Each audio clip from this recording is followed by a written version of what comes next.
because most people don't last in real estate. It's really hard, right? If it was easy, everybody would do it.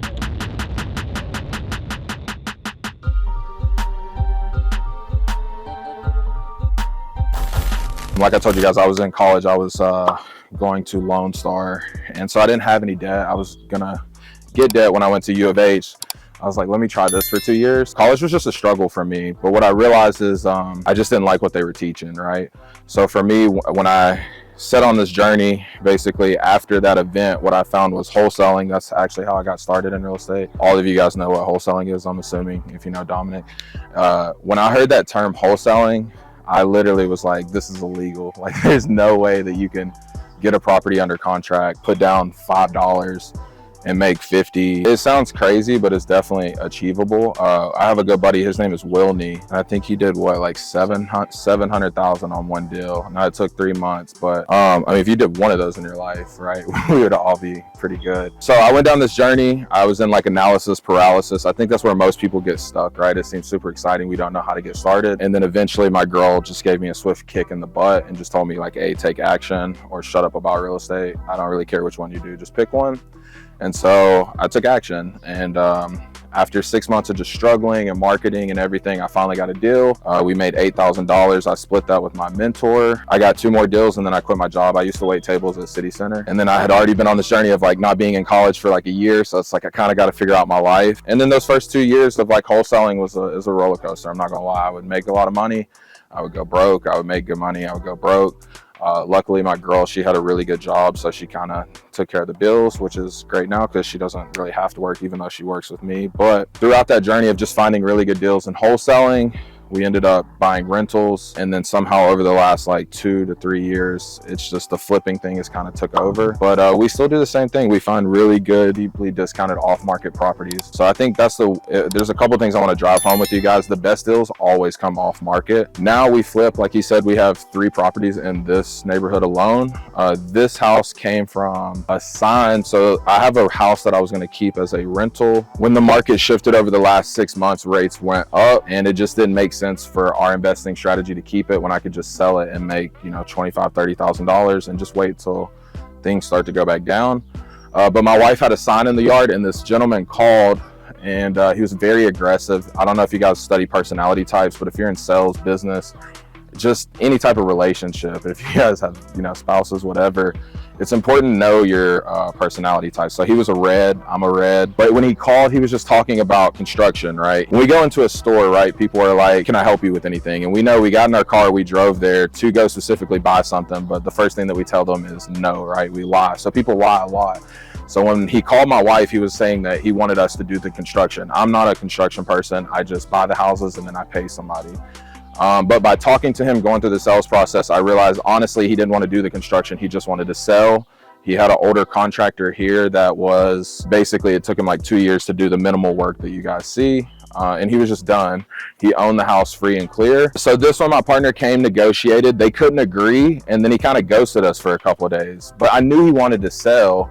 So like I just kept hounding him, called him from a different number, and he's just an older guy. He's just not technological. He didn't even text.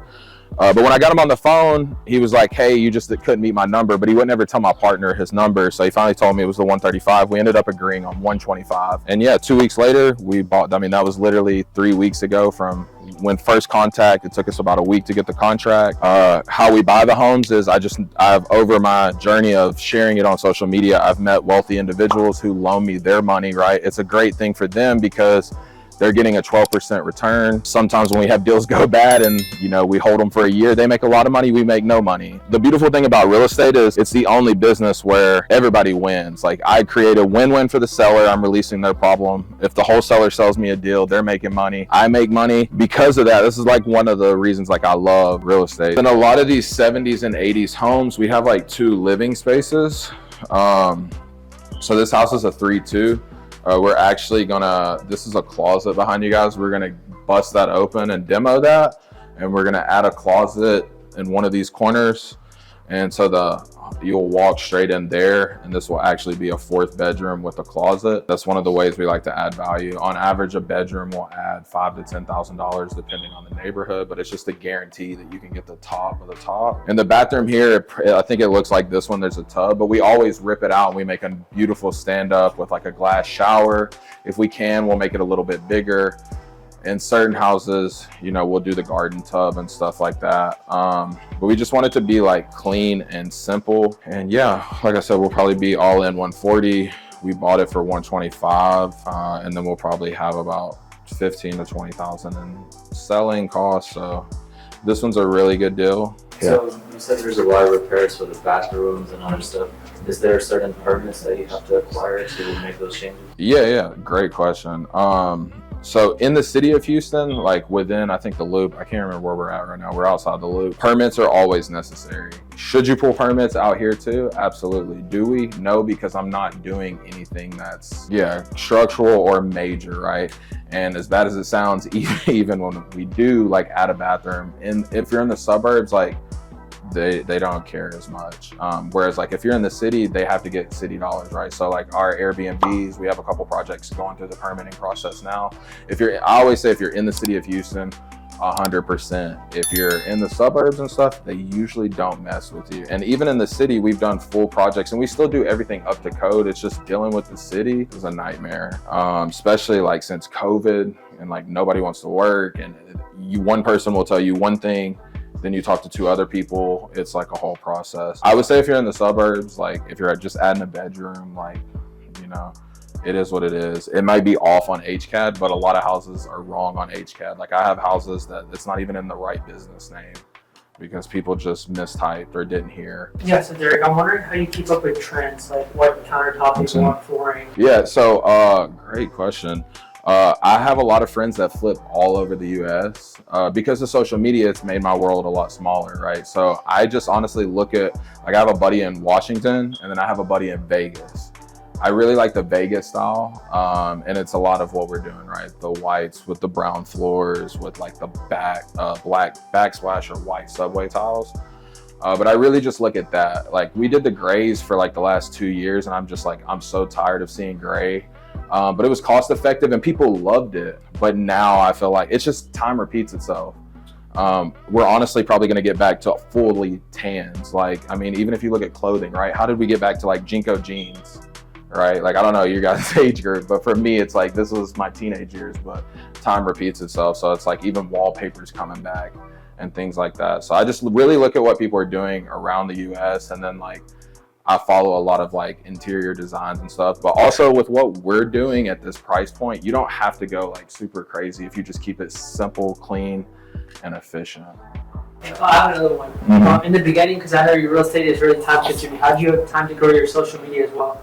How'd you do that? Oh, that's a great question. For me, I think it's just a daily thing. Like I go by the Gary Vee model of just share everything and not necessarily create. Like, I mean, we're gonna go shoot 2 more videos, but it's based around what I'm already doing. Like I already had to come look at these houses. That's why when he said, you guys want to come, I'm like, that's actually great because I'm already going to be there. So I think it's just sharing the journey. Like I just started out like, hey guys, I went to this seminar, I learned this thing. And then it's like, still haven't gotten a deal, but still pushing to like a selfie mode? Yeah. Like you can go, I'll give you guys, like you can go back 3-4 years. You'll see like where I started consistently to, and I mean, social media has changed, right? We're in the Reels era and the TikTok era, right? It's changed how we consume content, but I still make content around everything that I do, right? Like I'm gonna make a video and we'll chop this up like 10 times. But I think just everybody needs to share their journey. It's like if I have to look at you posting about cats and your family drama, you can hear what I'm doing. But the crazy thing is I get all my like 90% of my deals come through social media or Facebook groups. Now at this point, like people send me deals every day, like Dominic and people that I've met. I have a question. You told us that you had a mentor when you started. Yeah. Can you tell us more about your relationship with him? Yeah. He's like me, he's an asshole, I'm not gonna lie, but he's a really good guy. So what I mean is, so my girl, she used to be a manager of Sport Clips. She managed like 2 or 3. And this guy came in and he was like cussing and he was like really pissed off. And we had just went to the seminar and we were like super jazzed up. Like, we're gonna get in real estate, we're gonna make all this money. And the first thing he said was like, don't. And my girl was like, well, we're gonna do it anyway. And so he kept coming in to get haircuts and she would see him. And then eventually I just started bringing in properties, right? Like I always tell people, if you ever want to mentor, it's just like any other relationship, right? Whether you like see a girl on the bar or a guy, right? You always have to add value first. You wouldn't just like go up to them and be like, we're getting married, right? You'd probably get maced. It'd be really weird. But I just kept bringing him houses or buy a drink, whatever it is, right? So eventually he was like, okay, these people are serious, because most people don't last in real estate. It's really hard, right? If it was easy, everybody would do it. Entrepreneurship in general. But if you keep pushing, you're bound to see success if you keep doing the same thing. And people do want to see you win. We just want to see you're going to make it to that phase of not quitting. Those prices that you said, those are using contractors, right? Yes, Yeah. actually, it's really good contractors. It's probably going to cost you a little bit more than that. Yeah. I would say to do a house for 10,000, like it doesn't need anything. Like on average, I would say you're going to spend minimum 15 on any house. Could you do, I mean, if you're doing this, for example, as a hobby, could you just do it yourself? Yeah. No, I mean, you could. Yeah. And I mean, Home Depot even does weekend classes to teach you. Yeah. So like, that's what I'm saying. Everybody has a different investment strategy. I just say get really good at finding off-market properties, because it's like, even if you have, you know, you can use FHA, right, and buy a duplex or something and live in it and do the work yourself, right? Put in that sweat equity, like those first couple of deals. And you need to, or work closely with a contractor, because you'll see very quickly like what their work is like. Because it may look good in pictures, but when you're on site, you're like, even I know that's not, you know, I'm not the most like handy, like my wife, I'm not the person to build, like I'll pay somebody, but you don't want me swinging a hammer. So, you know, you can definitely do it. Like painting a house, that's an easy one, right? Like you could do that yourself. Carpet might be a little bit harder. The LVT, once you get to self-leveling, then they put a glue on top of it, and then it's just really putting a big puzzle together, right? So a lot of these things, yeah, you can do yourself. Tiling a shower, you can knock that out in a weekend, but it is going to be a process, right? It's just tedious, right? You want to line it up. You want the grout lines to be even. Like there's little things that go into it. And one more question for a beginner in flipping houses. Is there like a specific area of Houston that you recommend? Yeah, just the suburbs, like any Sugar Land, Richmond, Spring, Katy, Missouri City, like all these suburbs around the city. But even in the city, it just gets more expensive, right? And Houston's expanding, so. If y'all hear it, like him repeating it throughout the lesson today, he keeps repeating that off-market deals are the best. And that's what y'all should be shooting for. And again, reiterating what I taught y'all on the last lesson, he doesn't make money when he sells the house. He makes his money when he buys it. And so again, if y'all want to get into flipping a house, I know that Dave's talking about maybe giving y'all some money to flip a house together as a group. The first most important thing is finding off-market deals and figuring out that it's a deal. And so I advise y'all to definitely wholesale y'all's first deal, because that'll give you a good idea of if you bought it for the right price and you find someone to buy, then you know, hey, we're actually good at finding deals now, and we can confidently go get that money from Dave and say, hey, we found a deal and sold it to a flipper.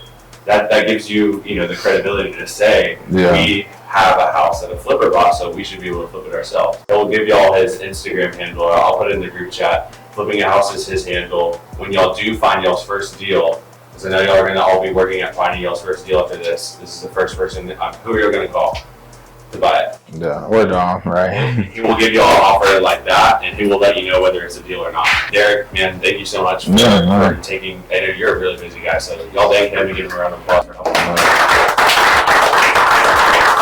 Yeah, no, I just want to say, like I said, I really appreciate you guys coming. I honestly felt like half was going to flake. That's usually the numbers, right? Like we do free events all the time and stuff. So 80% of the job literally is showing up. So even if you guys, you know what I'm saying, don't get big into real estate, buy real estate, right? Like ownership is key. The government isn't going to say, like if we've seen anything, I don't want to go like crazy, but I'm just saying like over the last couple of years, nothing is guaranteed. The only thing that is a stable asset class that will forever be backed by actual tangible is real estate. Not gold, not Bitcoin, not stocks, none of that shit. Real estate. So yeah. Thank you.